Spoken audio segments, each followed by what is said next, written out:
Hey, so today I'm here with Leisse Wilcox. Thank you for being here. Thank you. So, for those that don't know Leisse, you are a writer, a speaker, a coach, a mom of three, and soon to be best-selling author. Thank you for putting that qualifier in it, that you're a part of my vision as well. Yes, soon to be best-selling author. So in terms of, thanks again for taking the time to be here today. So obviously you and I know each other quite well. I've worked with you in terms of coaching, and you do a lot of really good work both in the community and I know supporting a lot of people, both in business and those that aren't, and a lot of women especially in terms of kind of, how to focus on that mindset. And there's a lot of people out here struggling right now. We've talked a bit about this and trying to really figure out how to cope with everything that's going on in the world. So I appreciate you joining us just to kind of give us some tips and tricks on that. So with that in mind, let's get started. Sure. So I first wanted to kind of ask in terms of, you're obviously a mom of three, you're working from home right now. How are you coping with all of this? Really well. That doesn't mean I haven't had my own emotional roller coaster.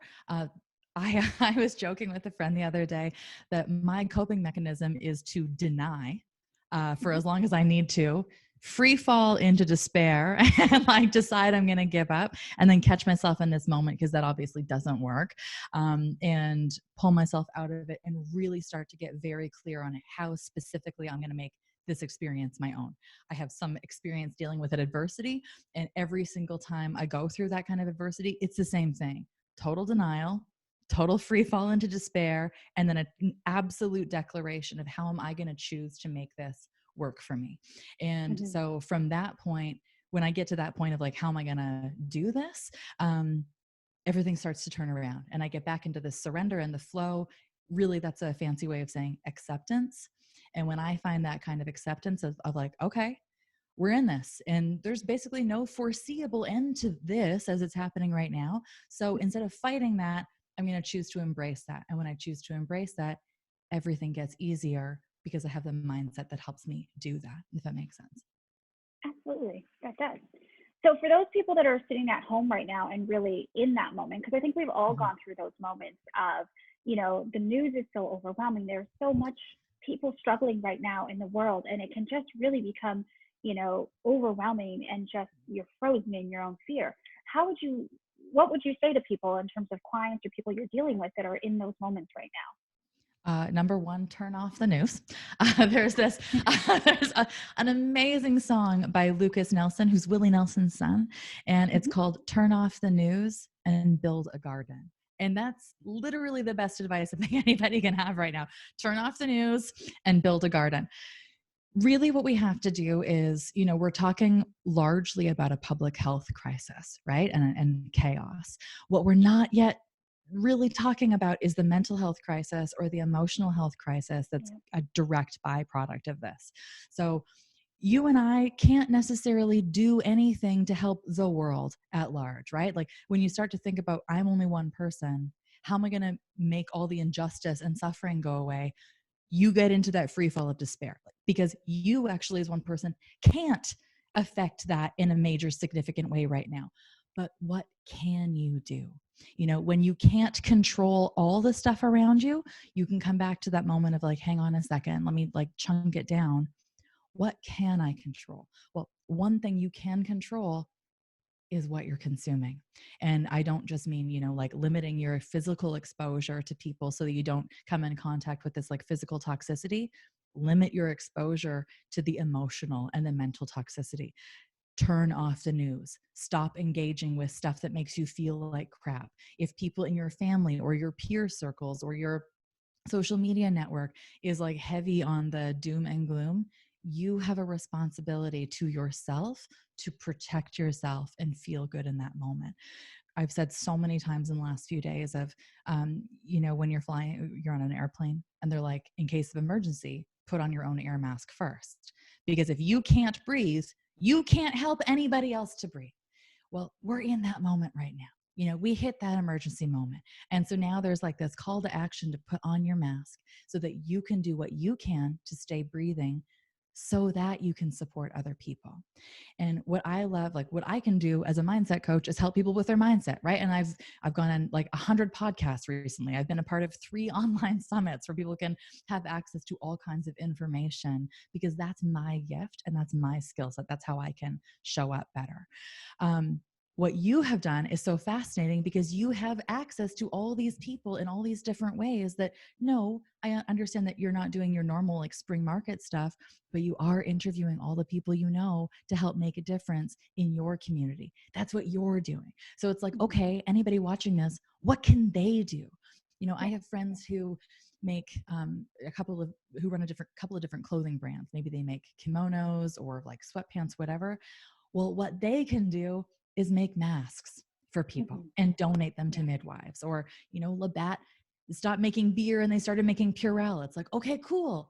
When each of us show up in that way, and each of us show up in the way that honors who we are and what we do best, that's how we can change the world right now, is just showing up, doing the best that we can, control what we can, give it away in the way that we can, and enable others to do the same thing. Yeah, that's excellent in terms of the way that you put that. And I think that's it exactly, is that it is this overwhelming feeling of I can't cure this, I can't change this, but there are things that we can do to make someone's life better. You might have seen we gave away our camper a few weeks ago now to a nurse in the Belleville area. And for us, it was just a very natural, hey, I have this, it's sitting in my garage, it's something we can do that is, you know, relatively low cost for us to support someone else who's then going out there. And as Greg, my husband, actually said, and I thought was really well, is that we can't do what this nurse is doing.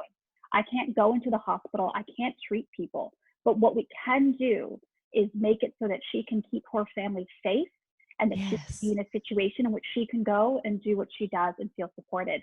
And what ended up happening with it, and she shared about it, and I think it, last I checked, is up to 20,000 Facebook shares. And now what that's created is that all these other people are out there giving out their trailers as well. And again, I think it's just exactly as you said, in terms of you're doing this because this is something that you can do. Everyone can do something. I have a colleague right now who's, she said she has 600 people that walk by her house every day. So she's done a rock garden, and they're painting rocks and they're putting them out there with positive messages. And now people are taking the rocks and leaving other rocks as well.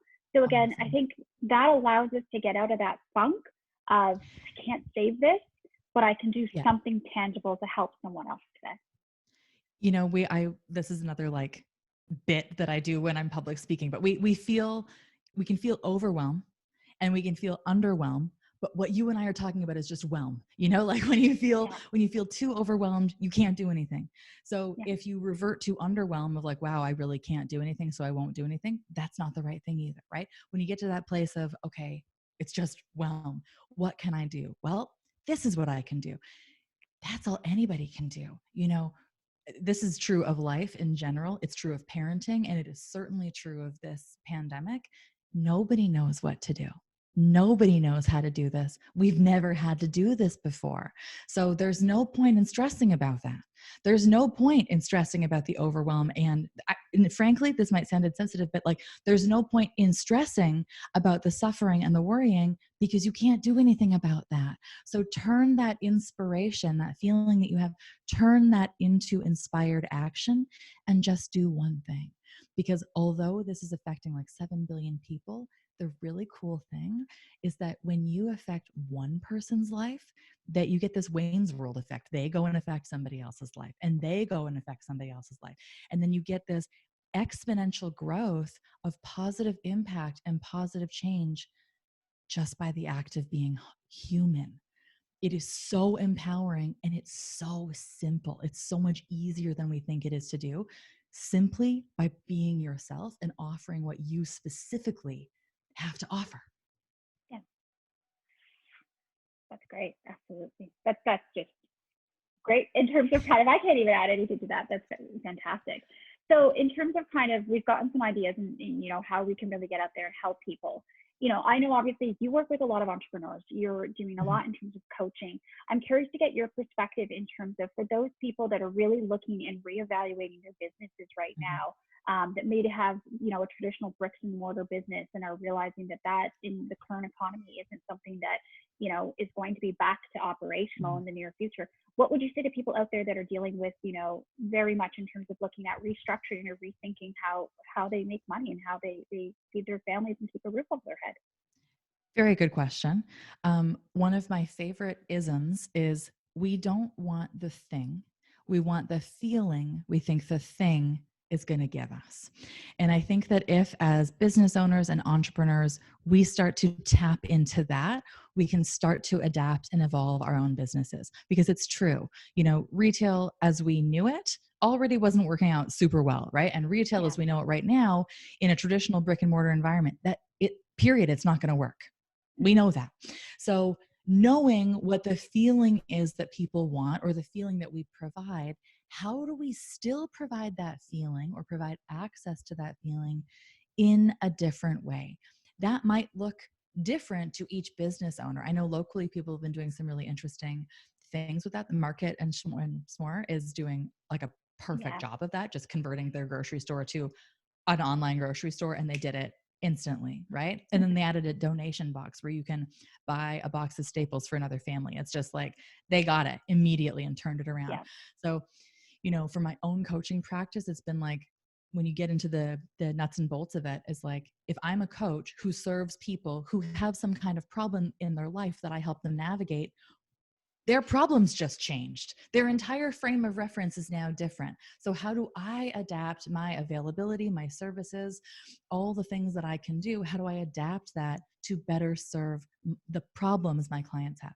I've been watching you do the same thing. People have this, how they need to get out of a house. They need a new house. Well, we can't do it the way we're supposed to do it. So let's do it virtually. Let's talk about how to make this work in a different way. This is like unbelievable opportunity for wild creativity. And, sometimes that word really scares people because they're like, I'm not creative. Humans by design are exceptionally creative. So take out the arts and crafts perspective and just think of like, how am I adapting? What is that problem that my client or customer has? And how do I, in my expertise, address that and help them solve it? It's so fascinating to watch how people are interpreting that and just doing their own thing to support that. Yeah, no, and I think you're absolutely right. I've seen so many examples of that from local business people. And Yeah. again, in terms of kind of, it's not always coming from the huge, big corporations. Yes, some of them are looking at, I think it was Labatt to, take your operation and make sanitizer. But you mentioned Marcus Moore. I know happenstance. I took a picture the other day of buying a frozen turkey through a drive-through window. Awesome. And that's the thing in terms of these small businesses, the heart of our community are really taking different, ways of doing business. Mm-hmm. I know, Rosie from the Shortbread Company, Yeah. and they're doing now home cooked, mac and cheese meals again. Her shepherd's pie is in my oven as we speak. There you go. And again, I thought, what, that's excellent is that, here's a business that hopefully they don't mind me talking about them, but, they're making cookies and things to that extent. And now they're looking at that and saying, what do we need right now? We need home cooked meals. We need our comfort food. And they responded to that. And I think that's the thing. We got to adapt. We got to really think about where people are at right now and how do we take a service that might have been this and turn into something that people need and will access right now. Well, and the really cool thing about this, when you really embrace, and I mean like truly get very emotionally aware, very self-aware, very honest with yourself, you don't know how to do this. Like nobody knows how to do this. Then it's like, okay, cool. Now there's no pressure because there's literally there's no chance to fail because anything I do is the right thing to do. Right. And like, it's fascinating to watch that because there are no rules. You can make them up as you go. Like just throw the whole pot of spaghetti at the wall and see what sticks. Right. I was on a call yesterday with a group of entrepreneurs who, the like statistic came up that in 2008, in that financial crisis year, half of like 50% of all Fortune 500 companies as we know it were invented that year, like Uber, Airbnb, like people rise to the occasion and they create. Does that mean we all have to create the next Fortune 500 company? No. It just means we need to tap into our natural curiosity, our natural ability to come up with stuff and just do that. Mm-hmm.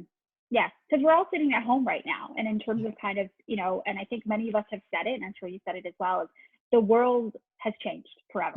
in terms of kind of the world when we come out of this, it's not going to go back to, you know, exactly as what it was, you know, e-commerce and, you know, websites and virtual connections. This is going to be something that's going to continue to last. So how do we really evolve our businesses to meet that new world that we'll be living in?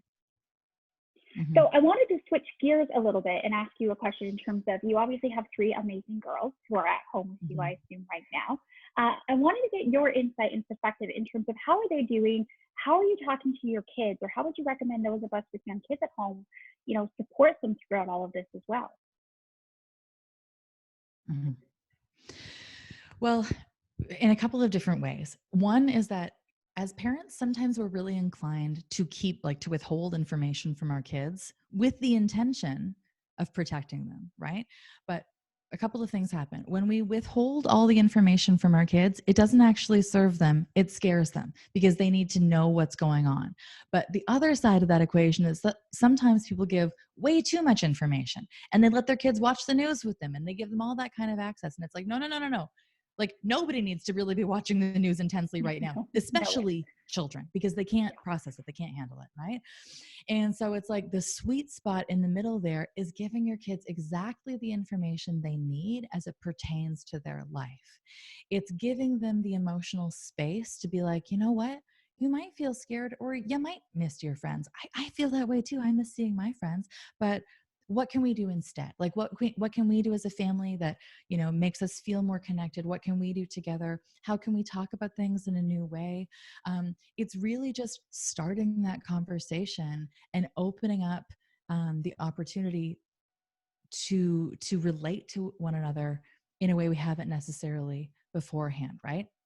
Again, that word acceptance comes back, that like, this is the way that it is. I know things were different before, and now they're different in this moment. So how do we adapt as a family? How do you adapt as a little one?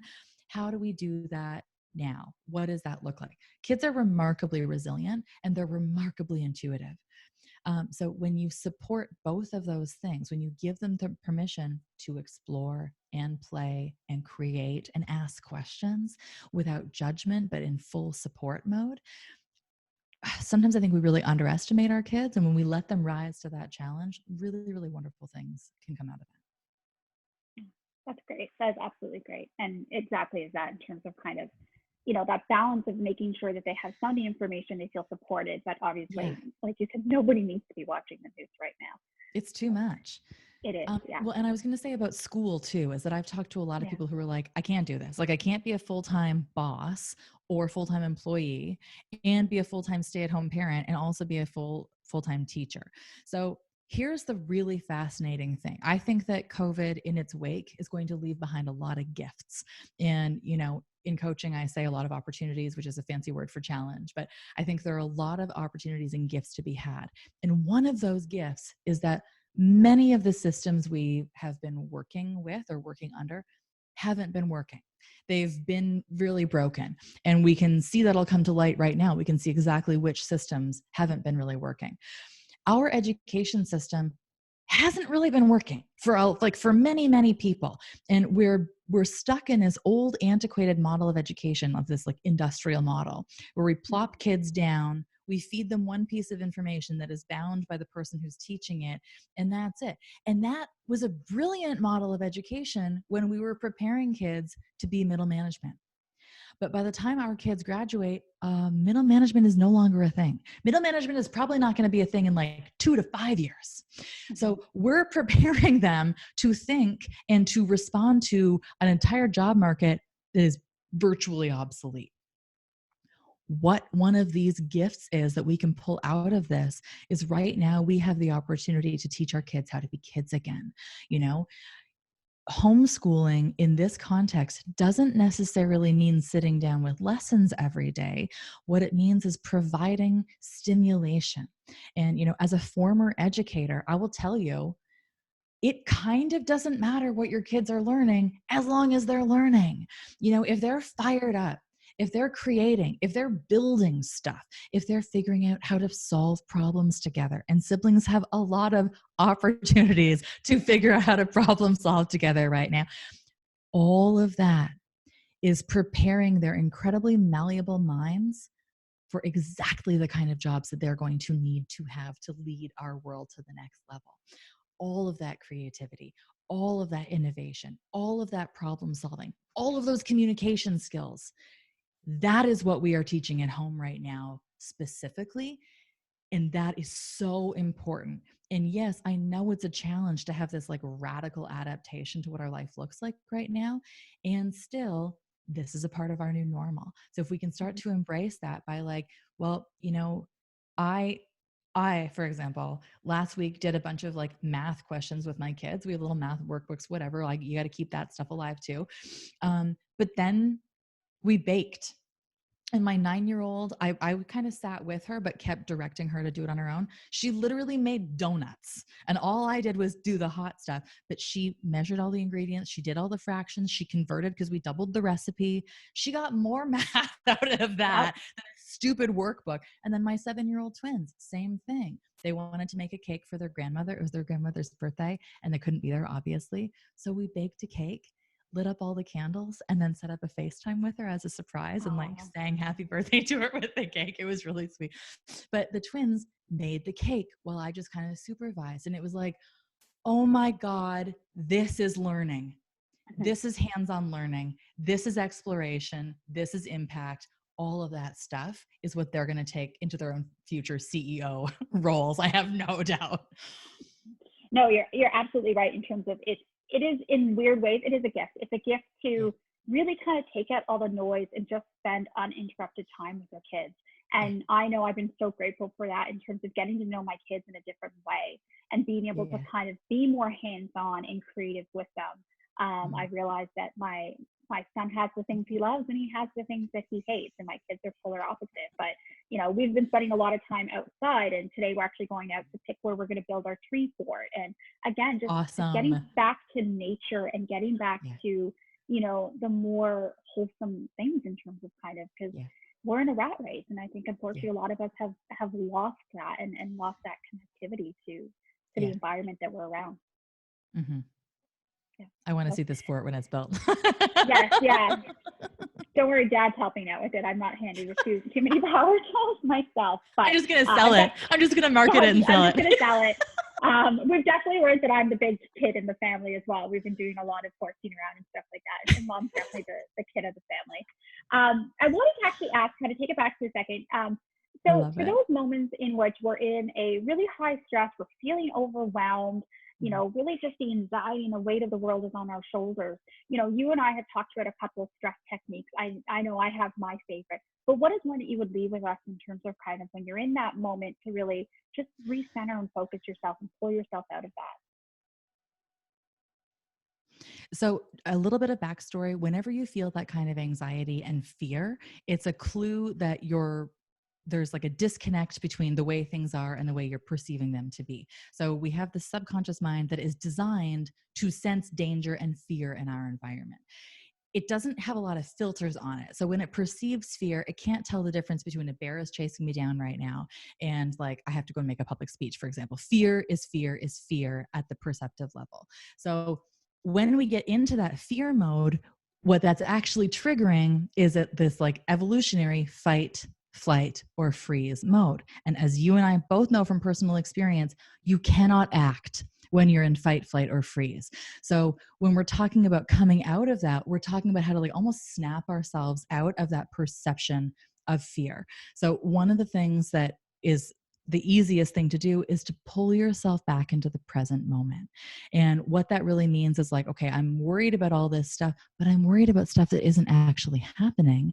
I'm worried about stuff that might happen or it might not happen.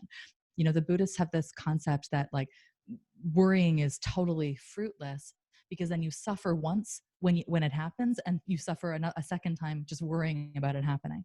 So if we pull ourselves back into the present moment, we can start to focus on what is real and what does exist in this present moment.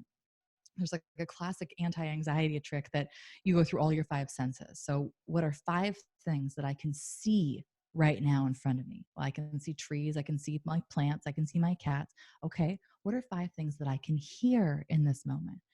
Oh, I can hear the wind. I can hear some birds. I can hear a car driving by. What are 5 things that I can smell right now? And suddenly you pull all of your awareness back into this specific moment. And by going through naming those like 25 things that you can experience presently, you center yourself. And then when you feel centered, what you've done is pulled yourself out of that physiological response to of fight, flight, freeze. The second thing is that, you and I have done this exercise before. It's super high impact. It's called EFT tapping, or emotional freedom tapping. And if people go to my YouTube channel, which is Leisse Wilcox, I've posted this tapping exercise as a video, and it feels like a guided meditation. But what tapping does is it acts as a pressure release valve on anxiety. So if you're feeling really amped up, when you go through this tapping mechanism, it just gently ratchets that down, and it like releases the steam out. It releases out the anxiety so that you can come back to the present moment and do what you need to do in a really healthy, clear-cut, rational, focused way. That's great. Thanks. And I've been doing a lot of that lately. Certainly Good. that technique has come in very handy. So thank you again for spending time with us. Is there anything else that you want to mention or note that we haven't covered yet? I think that, the big takeaway is that mindset really does matter. And in the face of all the stuff that you can't control, what you can control is this very simple fact that you always have a choice to respond how you wish to respond. And if you wish to respond with fear and chaos and doom and gloom, it's actually you who's making that decision. If you want to flip that and you want to feel better, because you are allowed to feel better, keep bringing it back to what you can control, what you can do, how you can show up, how you can pull yourself out of fear. You can limit what you're consuming. Focus on what you can do, and that will be the most powerful grounding, like first step in terms of healthy mindset that I think anybody can adopt right now. And anybody literally can do that. They just have to decide to do that. Yeah, absolutely. So you, in terms of kind of also have, I've seen that you've got some, obviously your podcast, you have some online courses, and you're doing some virtual support right now. So for people who are looking for more information, where can they reach you? How's the best way to find you? My website is leissewilcox.ca. And yes, I'm doing lots of private coaching with people one-on-one over the phone, which is a really wonderful option for people. And if you check out my Instagram, I'm at Leisse Wilcox. I write there every day. It's always really high impact stuff. As I said, I have my own 5-star rated podcast. Yes, you do. It's a great source of information with all of this. And I've been on, I think, 10 podcasts in the last 3 weeks. So there's tons of information where people can access this. And lastly, as like a mindset maintenance thing going forward, my book will be available for pre-sale in May on my website. Oh, wow. Wow. What wonderful timing in terms of for that coming out. It's definitely going to be bestseller now. Perfect. And we will put the links to all of the information as well below. So thanks again for spending some time with us today. Take care. All the best. And Thank chat you. with you soon.